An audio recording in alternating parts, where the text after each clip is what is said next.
Shri Parashakti Vidyala CBSE Class 7th Subject English. Good morning, my dear students. Welcome to this session. Today we are going to see the part 2 in lesson 2, A Gift of Chappals. In the previous class we have seen part 1. Can you remember the characters? Yes, we just recall. Mirdu is a young girl. She lived with her grandma and grandpa. She went to her aunt's house with her grandma. So in that house, there are three cousins in there, Lalli, Ravi and Meena. So what is happening in the aunt's house is a story of the gift of chappals. The first part, so what is happening in the backyard. It means introduction about the MP Pune and the history of MP Pune. The Ravi said to the children's. So these all we see in the first part. So now the last we are introduced a music master. So now we are going to see the second part. It is only very interesting factor because in this part only we are going to know who gave the gift to whom, whose chappals are there, all the things we are going to see. So I already gave you homework you to read part 2 in your home. I hope you just read it. So now we can start. Let's go. Take page number 22 in your textbook. I'm going to read the part 2. So listen carefully. Mirdu crept up to the window. Lalli was sitting a little distance away, awkwardly holding her violin and bolstering her elbows, jutting out her eyes, glassed with concentration. So they are going to describe about Lalli and the music master. In front of her, with most of his back to the window, was the bony figure of music master. So music master is one of the central character of the story. His appearance we describe in this part.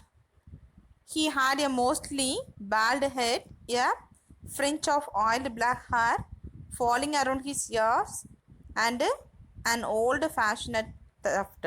It means it is the author given the description of the music master. It is just like a dramatic person.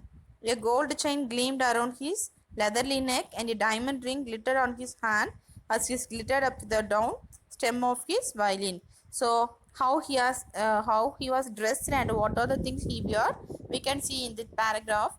A large foot stuck out from the beneath his gold bordered waisty edge, and he was beating time on the floor with the scrawny big toe. So in this part, they are the Ravi and the others, they are watching out through the window to the music master and Lalli. How she was going to learn and how she was learning from the music master, how he was appearance in the hall. These are described in this paragraph. He played a few notes. Lalli strummed behind him on her violin, which looked quite helpless and unhappy in her hands, because she is not interested to learn it. What a difference! The music master notes seemed to float up and settle perfectly into the visible tracks of the melody. So, how he was played a violin very perfectly and a very beautiful sound came out from it, but she was not concentrate and of course she is not interested to learn. It was like the wheels of the train fitting smoothly into the rails and whistling along, as Ravi said. Already in the first part he said about she was played, it is look like, yeah, train flitting smoothly into the rails whistling along, the train sound it is look like. So Mirdu stared at the huge branched hand moving effortlessly up the violin stem, making lovely music. Squat, there was Lalli dying again. Amma came a while from the gate. Amma, ah. Ravi sent the beggar away, cried his mother from the back veranda. So in this paragraph, how she was learning uninterestingly by the music master described. He was in good teaching, but she was not interested to learn. So the three of see from the window and give the commands about Lalli. So in the time, one more sound came out from the gate. Amma, oh, now the Ravi Send the beggar away, cried his mother. It means who called? We can see in the next paragraph. Take page number 24. From the back veranda where she was chatting with Tapi. He has been coming here every day for the past week, and it's time he found another house to beg from. Party explained to Tabi. It means in that house outside one beggar came every day for the past week. So the grandma has irritated about the beggar. Mirdu and Meena followed Ravi out. The beggar was already in the garden making himself quite at home. He had spread his upper cloth under the neem tree and was leaning against its trunk, apparently prepared to take a little snooze with her. He waited for the arms to appear. Go away, said Ravi sternly. My party says it is a time to you found another house to beg from. It means a beggar came out the gate. The mother told Ravi to send him away. She was chatting with Tapi.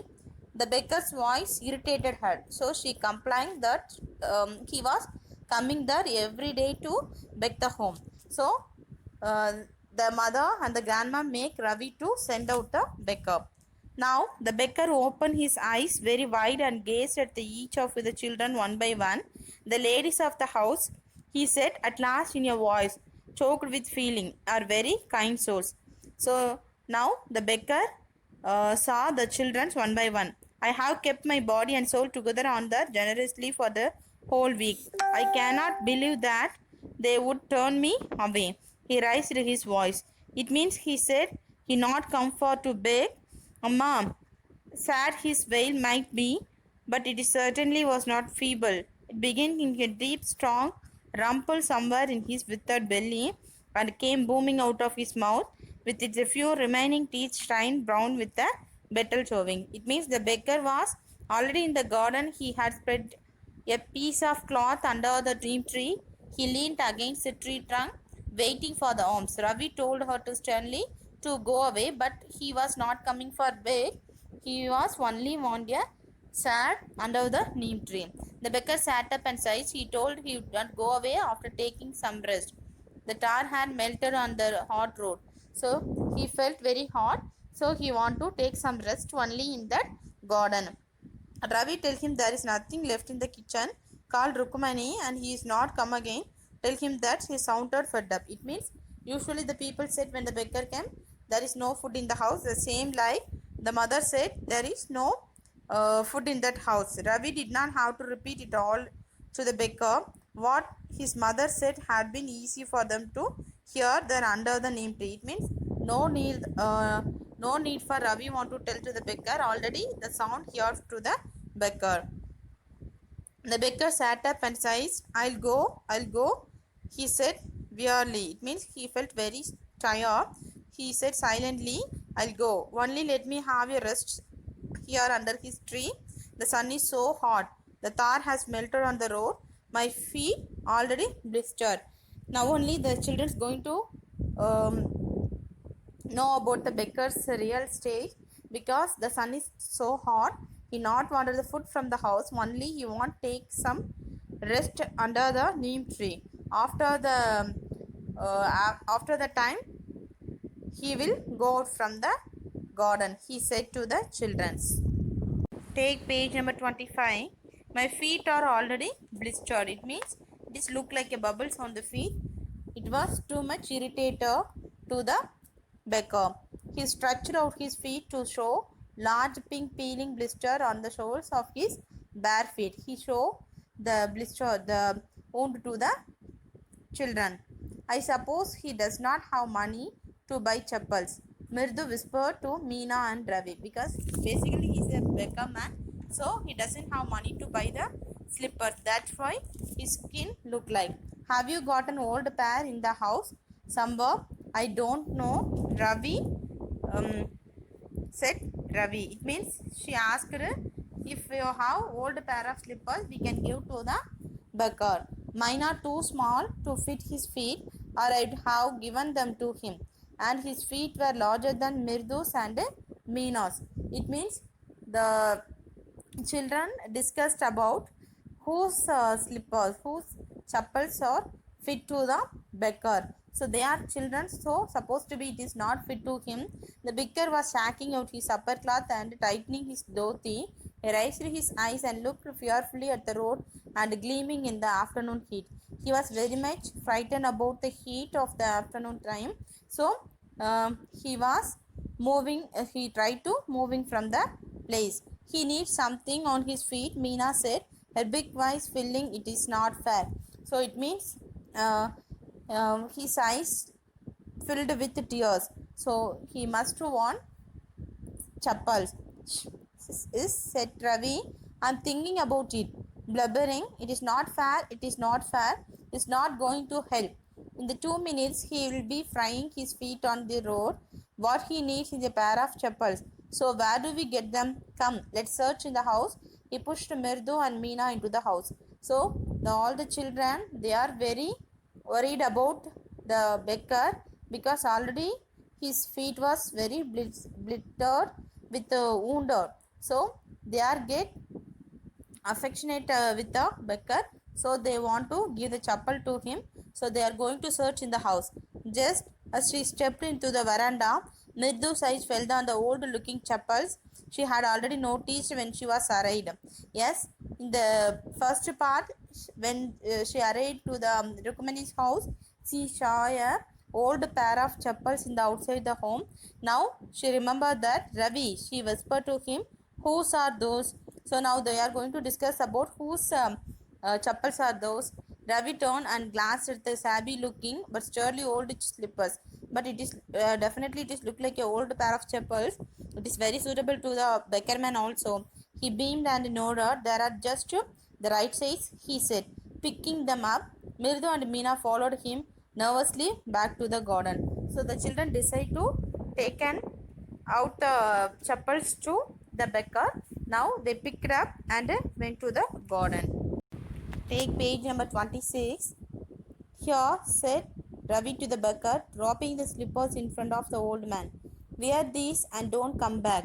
The beggar stared at the slippers, hurriedly flung his towel over his shoulder, pushed his feet into them, and left, muttering a blessing to the children. In a minute, he had vanished around the corner of the street. It means after get the slippers, the beggar was felt so happy and give the bless to the children and went out from the garden and go fastly to the corner of the street. The music master came out of the house and took an unappreciative look at the three of them sitting quietly under the tree playing marbles. Then he searched for his slippers in the veranda where he had